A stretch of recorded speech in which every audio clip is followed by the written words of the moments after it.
오늘 우리에게 주신 하나님의 말씀은 구약 성경 느헤미야서 4장입니다. 느헤미야서 4장 7절에서 20절의 말씀입니다. 구약 성경 731쪽에 있습니다.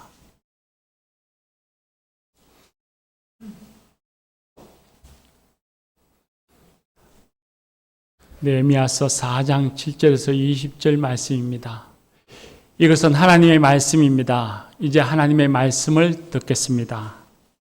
산발락과 도비아와 아라비아 사람들과 암몬 사람들과 아스돗 사람들이 예루살렘 성이 중수되어 그 허물어진 틈이 메꿔져 간다 함을 듣고 심히 분노하여 다 함께 꾀하기를 예루살렘으로 가서 치고 그곳을 요란하게 하자 하기로 우리가 우리 하나님께 기도하며 그들로 말미암아 파수꾼을 두어 주야로 방비하는데 유다 사람들은 이러기를 흙무더기가 아직도 많거늘 짐을 나는 자의 힘이 다 빠졌으니 우리가 성을 건축하지 못하리라 하고 우리의 원수들은 이러기를 그들이 알지 못하고 보지 못하는 사이에 우리가 그들 가운데 달려 들어가서 살육하여 역사를 그치게 하리라 하고 그 원수들의 근처에 거주하는 유다 사람들도 그 각지에서 와서 10번이나 우리에게 말하기를 너희가 우리에게로 와야 하리라 하기로 내가 성벽 뒤에 낮고 넓은 곳에 백성이 그들의 종족을 따라 칼과 창과 활을 가지고 서 있게 하고 내가 돌아본 후에 일어나서 귀족들과 민장들과 남은 백성에게 말하기를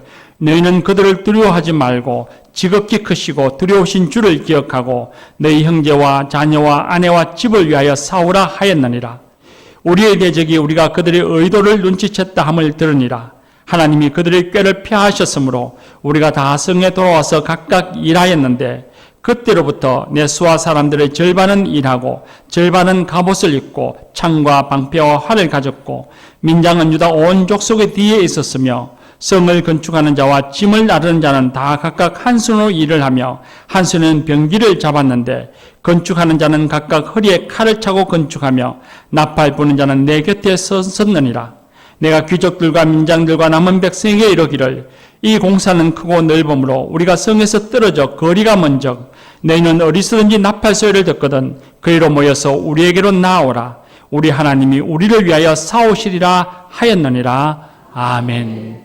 이 말씀으로 은혜 주실 줄 믿습니다. 마타나 중찬단 찬양하겠습니다.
귀한 찬양 감사합니다. 하나님의 은혜와 평강이 여러분에게 충만하시기를 축복합니다. 할렐루야.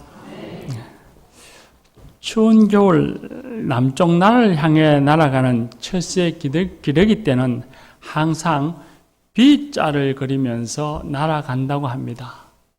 그렇게 날아가는 이유가 있습니다. 과학자들에 의하면 앞의 새들이 날개를 퍼덕이면 뒤에 있는 새들이 쉽게 날 수 있도록 기류에 영향을 준다고 합니다.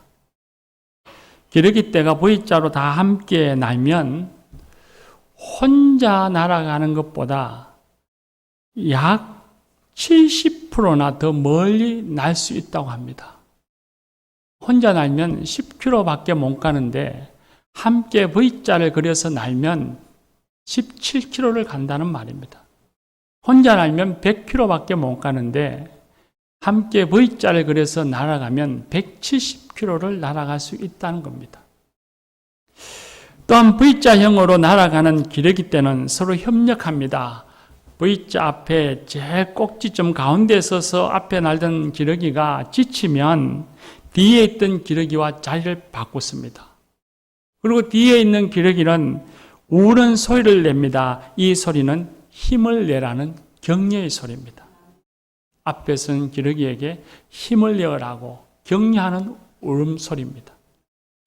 이렇게 날아가는 이유가 있습니다. 함께 날지 않고선 목적지에 도착할 수 없기 때문입니다. 함께 목적지에 도달하기 위해서 힘을 나누어져 가는 이 철새들의 모습을 보면 우리 사람들이 배워야 할, 본받아야 할 아름다운 모습이 아닐까 생각하게 됩니다. 오늘 우리가 읽은 느헤미야서에는 남쪽을 찾아 비행하는 기러기처럼 아름다운 연합으로 하나님의 뜻, 하나님의 일을 이루어가는 하나님의 백성들의 모습을 볼 수 있습니다. 바빌론의 아닥사스다 왕의 술 맡은 관원으로 있던 느헤미야는 고향 예루살렘 성벽이 허물어지고 불에 탔다는 소식을 들었습니다. 그 소식을 들은 느헤미야는 수일 동안 금식하고 눈물 흘리며 기도한 후에 아닥사스다 왕에게 가서 말하기를 예루살렘에 가서 성을 건축하게 해 주십시오. 성을 건축할 때에 영문과 성곽을 고칠 수 있는 제목들도 내게 주십시오. 그렇게 청원했습니다. 예루살렘 성은 유다 백성들에겐 자신들이 하나님의 백성이라고 하는 정체성을 드러내는 상징 같은 곳입니다. 성벽을 재건한다고 하는 것은 이방 민족에게 멸망당했던 그 수치를 당했던 하나님의 백성들의 정체성을 회복하는 것이었고 믿음을 회복하는 것이었습니다. 하나님이 그 일을 기뻐하셨고 느헤미야에게 성벽을 재건하라는 마음을 주셨고 느헤미야는 그 마음 부여잡고 수일을 금식하며 기도한 후에 결단해서 하나님의 뜻을 실천하기로 했습니다. 느헤미야의 청을 들은 왕은 놀랍게도 흔쾌히 승낙하고는 느헤미야를 총독으로 임명해 보냈습니다. 하나님의 도우심과 인도하심이었습니다. 생각을 해보십시오. 지배자 왕이 피지배자의 저 먼 시골에 있는 성벽을 재건하고 고쳐서 지역을 튼튼하게 하겠다고 하는데 누가 좋아할 리가 어디 있으며 또한 자기가 가까이서 부리는 수하가 먼 곳을 떠나겠다는데 좋아할 왕이 어디 있겠습니까? 어쩌면 느헤미야를 죽인다 해도 이상하지 않은 청이었는데 이 아닥사스다 왕은 그의 청을 들어주었습니다. 하나님의 도우심이고 인도하심이었습니다. 느헤미야가 예루살렘에 도착해서 제사장, 관리, 귀족, 일반 백성들을 다 모으고 말했습니다. 예루살렘 성을 재건하자. 하나님의 선한 손이 우리를 도우시리라. 하나님이 기뻐하시는 일이니 이 선한 일에 우리가 힘을 내자.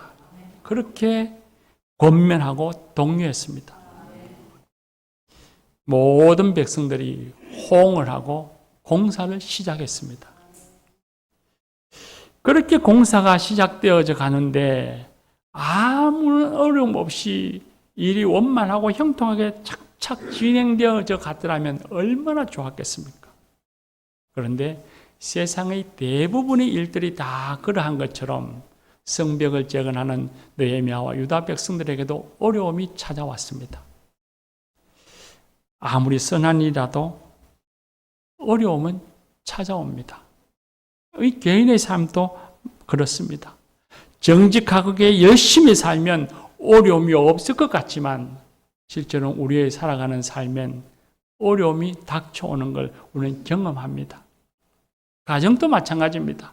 가족들이 다 한 마음이 되어서 화목하게 성실히 살아가면 그 가정에는 어려움도 없고 문제도 없을 것 같은데 그렇지 않습니다. 어려움이 찾아오고 문제도 생깁니다. 교회도 마찬가지입니다. 하나님의 성전이요, 그리스도가 머리 대신 교회이지만 교회도 이런저런 여러 가지의 어려움이 찾아오고 문제가 생겨서 근심하게 되는 일이 있습니다. 우리 삶과 공동체에 어려움이 생기고 문제가 생기는 것을 의아하게 여길 필요 없습니다. 하나님께서 사람들에게 자유의지와 책임을 주셨고 그 자유의지와 책임을 받은 사람들은 연약하고 부족하고 한계가 있는 사람들이니 그런 존재들이니 생활 속에 공동체 속에 어려움과 문제가 생기는 건 어쩌면 지극히 당연한 일일 겁니다. 정말 중요한 것은 그 어려움과 문제들을 극복하느냐 못하느냐 하는 것이고 그 어려움들을 어떻게 극복해 나가느냐 하는 것입니다. 문제들을 어떻게 해결해 나가느냐 하는 것입니다.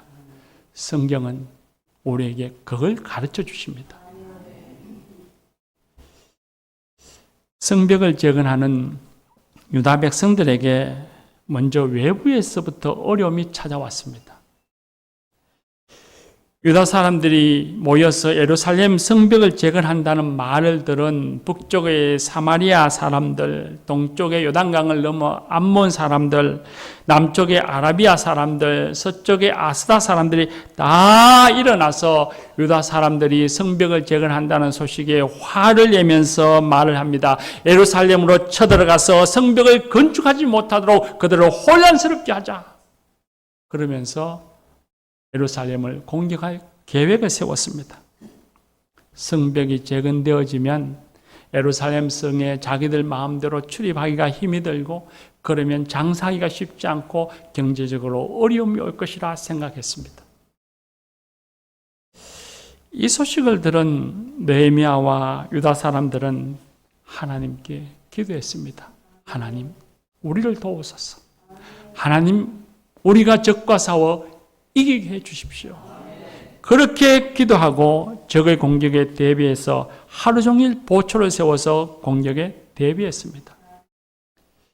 그렇게 며칠이 지난 후에 대적들의 근처에 살던 유다 사람들이 적들이 곧 공격할 것이라는 것을 알려주었습니다. 느헤미야는 적들의 공격에 대비해서 취약한 곳에는 무장 보초를 세우고 칼과 창을 든 사람들, 활을 든 사람들을 매복시켰습니다. 그런데 적들이 매복을 알아차리고는 공격하지 않았습니다. 하나님이 그들의 꾀를 무너뜨리신 겁니다. 백성들은 다시 성벽으로 돌아가 작업에 임했는데 적의 공격이 언제 있을지 알지 못하니 젊은이들 중에 반은 일을 하고 반은 창과 활을 들고 갑옷을 입은 차림으로 보초를 섰습니다. 관리들은 공사하는 유다 백성들의 후방을 지켜주었고 일반 일꾼들은 한 손에는 연장을 한 손에는 창을 들고 일했습니다. 성벽 쌓는 사람들은 허리에 칼을 차고 일했습니다. 낮에는 일하고 밤에는 보초를 섰습니다.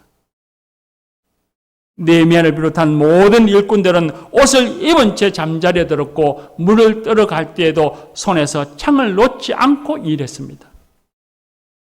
얼마나 어렵고 힘들었을까요? 외부의 적만 있은 것도 아닙니다. 우리가 4장의 말씀을 읽었습니다만 그 이후에 5장의 말씀에 보면 외부의 어려움을 극복하고 성벽 재건이 중간쯤 이르렀을 때 내부에서부터 문제가 생겼습니다. 재건을 위해서 일하는 백성들의 삶이 도탄에 빠져 생존 자체가 위협받고 있는 상황이 벌어졌습니다. 어떤 사람은 먹을 것이 없고 어떤 사람은 세금을 내기 위해서 빚을 내야 하는 상황이 되었고 심지어 그 빚을 갚기 위해서 자녀들 종으로 팔아야만 했고 종으로 판 사람도 있었습니다. 유다 공동체 안에서 어려움과 혼란을 틈타서 자기의 배를 부리려고 하는 기회주의자들 때문이었습니다. 귀족과 관리들이 백성들의 어려움을 이용해서 돈을 빌려주고서는 밭과 포도원과 집을 저당 잡았다가 돈을 갚지 않으면 그 건물을, 저당물을 뺏어갔습니다. 높은 이자로 백성들을 수탈했습니다. 이들로 인해서 성벽 재건은 고사하고 나라 전체가 내란으로 붕괴될 지경에 이르렀습니다.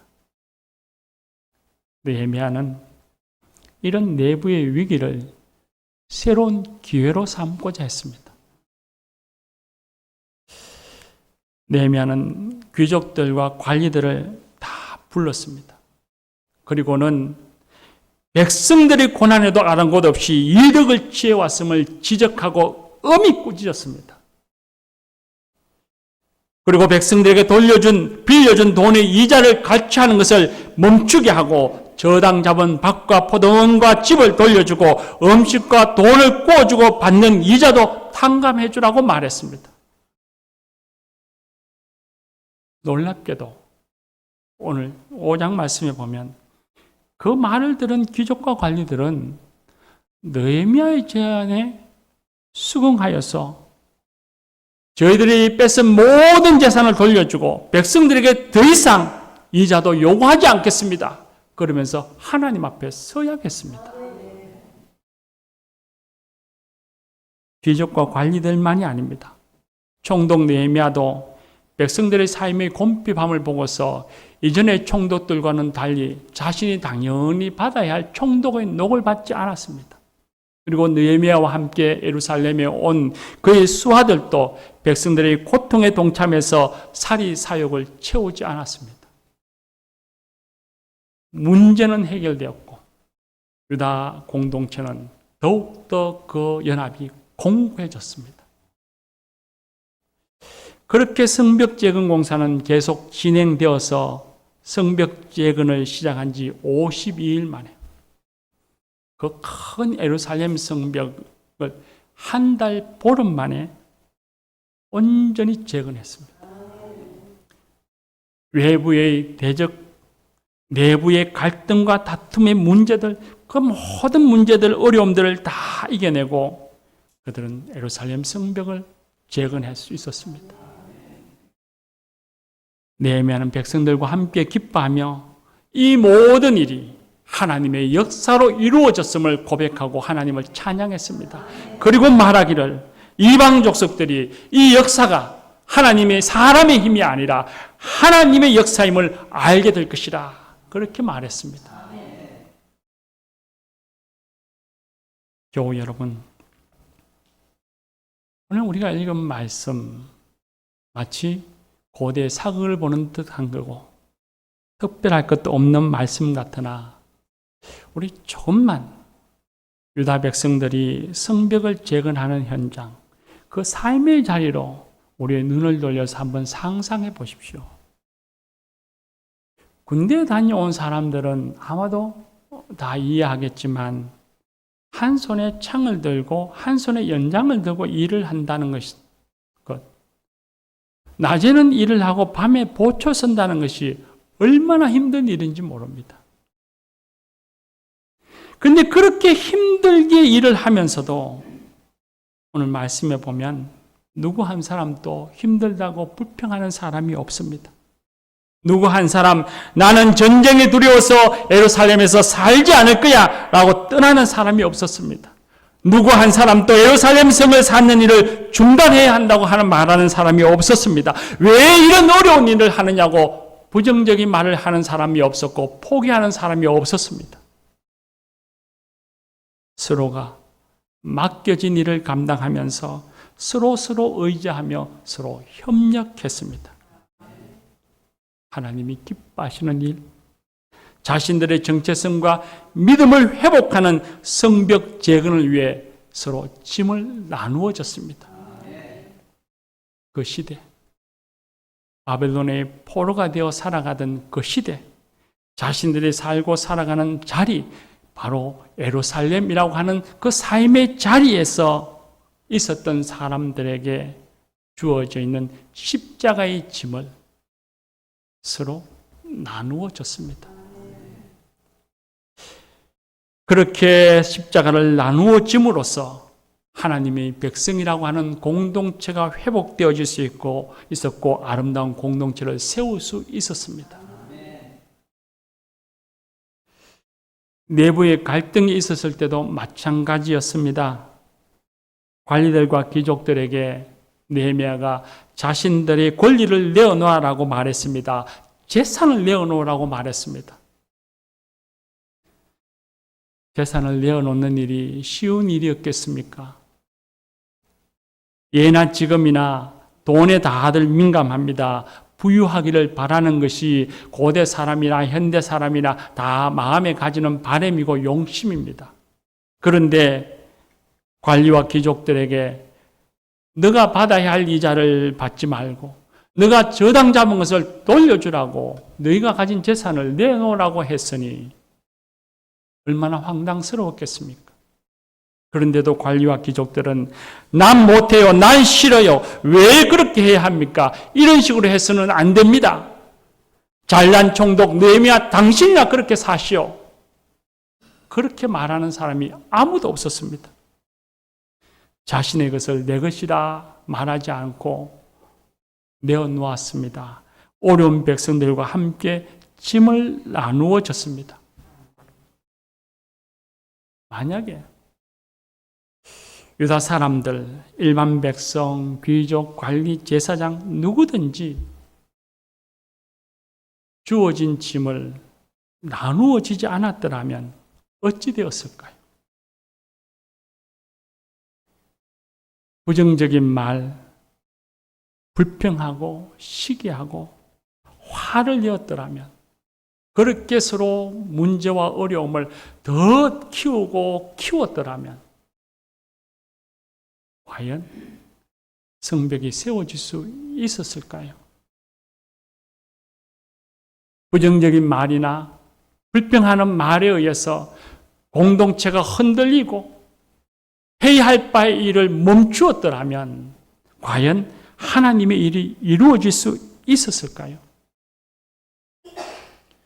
부정적인 말, 불평의 말, 시기하는 일, 문제가 생겼더라도 그 어떤 경우에라도 꿋꿋하게 자신이 갖고 있는 사명, 자신의 자리를 지키며 나아가는 것, 그것이 믿음이고 그것이 믿음의 사람의 모습입니다. 낙심하고 실망스럽다고 자리를 회피하고 도망가는 것은 지혜로운 것이 아닙니다. 그건 믿음 없는 사람의 모습입니다.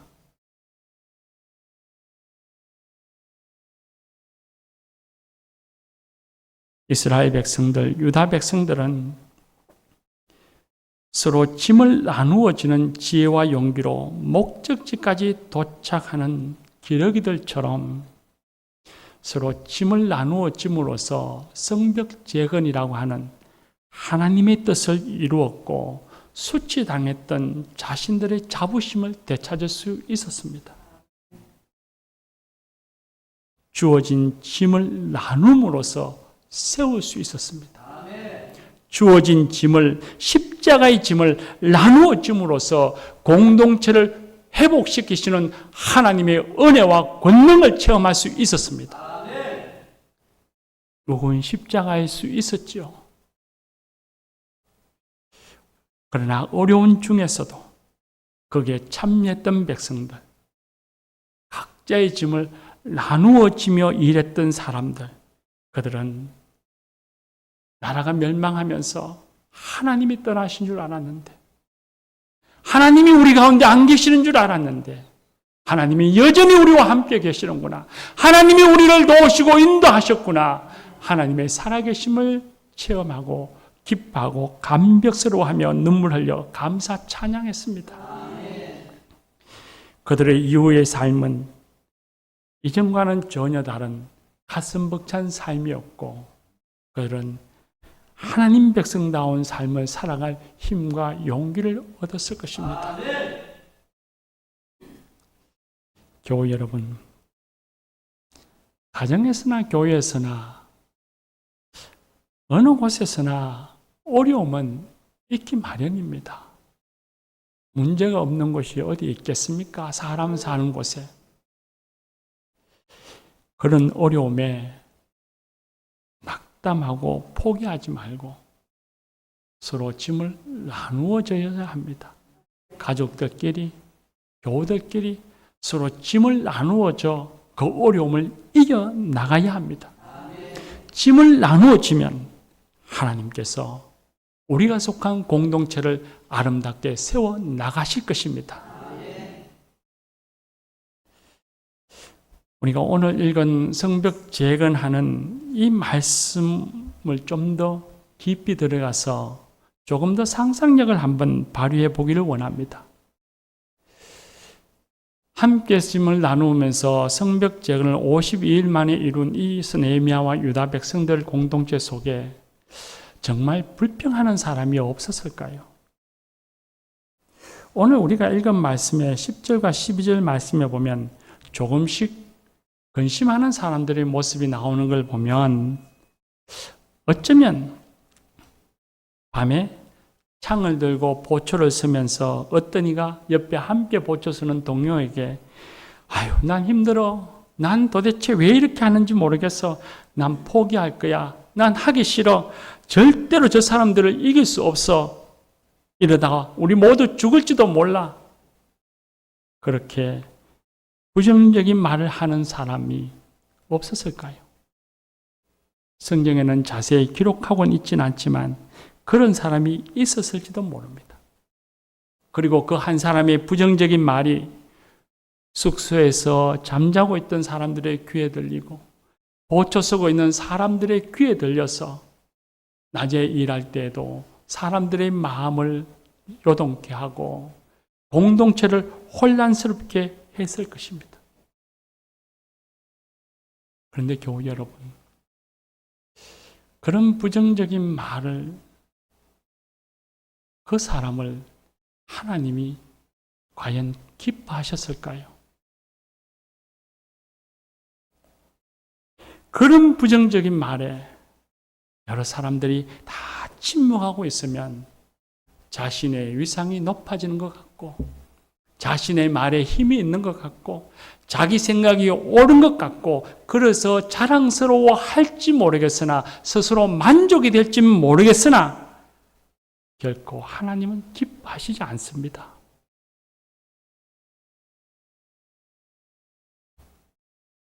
옆에 동료가 침묵하는 것도 그 말에 동의하기 때문이 아닙니다. 말이 말 같지 않아서 그저 외면할 뿐입니다. 부정적인 말, 이제 그런 말이 들려올 때에 침묵할 것이 아니라 아니요! 그런 말 하지 마세요. 책임 있는 사람이 책임 있게 행동하십시오. 라고 말해야 합니다. 그것이 부정을 이기는 긍정의 힘입니다. 또한 유다 백성들 가운데 어떤 사람은 주변의 사람들이 열심히 일하고 있는데 다들 생활고에 힘들어하면서도 열심히 그래도 자기 맡은 일, 짐을 나누어져 함께 일을 하고 있는데 그 중에 어떤 사람은 아유, 난 몰라. 책임 있는 사람들이 알아서 하겠지. 난 관심 없어. 뭐 알아서 하겠지. 난 몰라. 그렇게 무관심한 사람들은 없었을까요?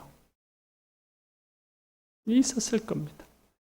우리가 살아가는 삶의 현실을 우리가 상상해 보면 충분히 이해할 수 있는 일이죠. 또 어떤 사람들은 힘이 들어서거나 자신의 생각과 달라서만이 아니라 시기가 나서 이 일은 내가 주관하고 내가 더 잘났고 내가 일을 해야 되지. 내가 중심이 되어야지. 왜 저 사람이 중심이 되어서 일을 하는 거야? 저보다는 내가 더 지혜롭고 내가 더 훌륭하고 내가 더 많은 일을 하고 있는데 내 중심으로 일이 되어야지. 그렇게 시기하는 마음으로 잘 되나 보자. 난 관심 없어. 라고 무관심한 사람들은 없었을까요? 아마도 있었을지도 모릅니다. 그렇게 무관심한 사람들, 젊은 사람들 영어로 표현을 하면 그런 사람이 대단히 시크해 보이고 스마트해 보이고 지혜로워 보입니까? 그럴지도 모르죠. 그런데 과연 하나님이 그 무관심을 기뻐하시겠습니까? 부정적인 말을 하는 사람, 무관심한 사람들, 유다 백성들이 하나님이 이루어 놓으신 그 역사 앞에서 열심히 일하고 참여하고 짐을 나누었던 사람들은 52일 만에 이루어지는 하나님의 놀라운 역사 앞에서 하나님의 살아계심을 체험하고 기뻐하고 감격하고 눈물 흘리며 행복해 하는데 부정적인 말을 하고 무관심했던 사람들은 하나님의 그 역사 앞에서 하나님의 살아계심을 느낄 수 있었을까요? 참여했던 모든 이들은 감격하고 눈물 흘리며 행복해 하는데 참여하지 못했던 사람들은 그런 영적 행복을 누릴 수 있었을까요?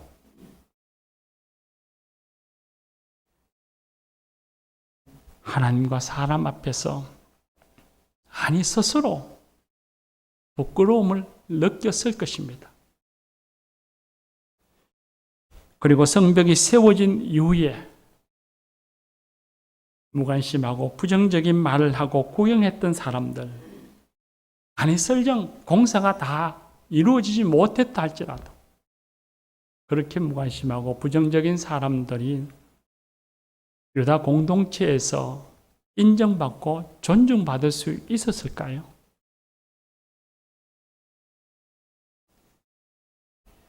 교우 여러분,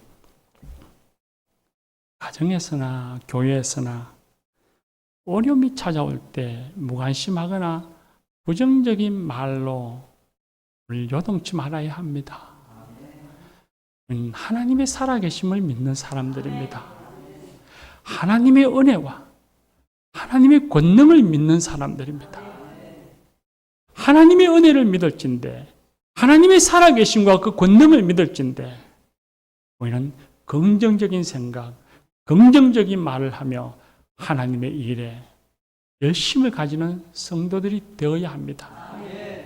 하나님이 싫어하시는 것 다 버리고 서로 짐을 나누어지는 이 시대에, 이 자리에 하나님이 우리에게 주신 십자가의 짐을 나누어지며 살아가는 그런 저와 여러분, 우리 교회가 되었으면 좋겠습니다. 기도합시다.